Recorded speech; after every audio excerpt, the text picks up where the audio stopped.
In the year 2000, email was still a relatively new, exciting tool. The digital world operated on an implicit sense of trust, and most workers rarely considered the security of their inboxes. On the morning of May 4th, millions of people arrived at their desks to find a message waiting for them, with a simple, intriguing subject line: "I love you."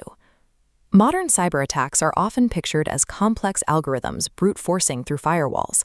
This attack required no force. It simply asked permission to come inside.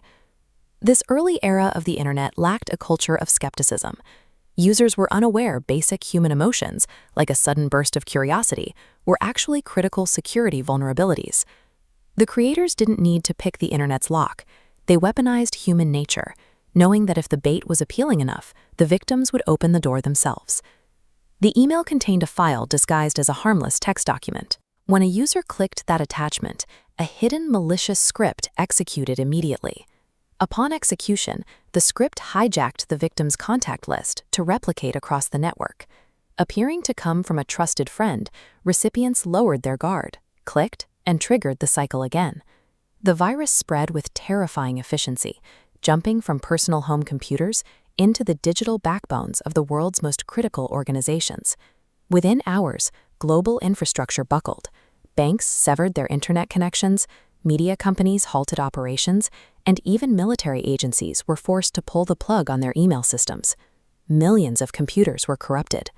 The resulting chaos wiped out billions of dollars in productivity and financial losses. This was the moment the world realized that highly interconnected global infrastructure could be crashed completely by exploiting human psychology. While IT teams scrambled to contain the damage, international investigators began hunting for the source of the outbreak. Tracing the source code and server logs, investigators mapped the outbreak away from traditional tech hubs and pinpointed the initial upload to the Philippines. Local investigators quickly identified a suspect, but the prosecution hit an immediate roadblock. Local cybercrime laws in the Philippines were virtually non-existent at the time. There was no specific legal framework to penalize the creation or distribution of malicious code, paralyzing the international investigation. A single individual, acting from a home computer, had inflicted billions in global damage, entirely unhindered by international borders or existing laws. In the wake of the attack, the tech industry moved from crisis management into a period of permanent infrastructure hardening. Organizations implemented defensive tools we now take for granted: mandatory spam filters, strict attachment blocking protocols, and the widespread adoption of commercial antivirus software.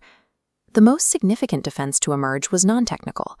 Companies realized they had to train their employees to recognize digital manipulation through mandatory cybersecurity awareness training.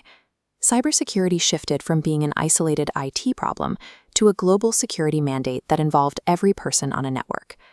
Today's sophisticated phishing attacks still rely on this same foundational blueprint: trigger an emotion, establish user trust, and then exploit it. We have spent decades building stronger firewalls and patching software, but the I Love You virus proved that the human mind remains the ultimate unpatchable vulnerability.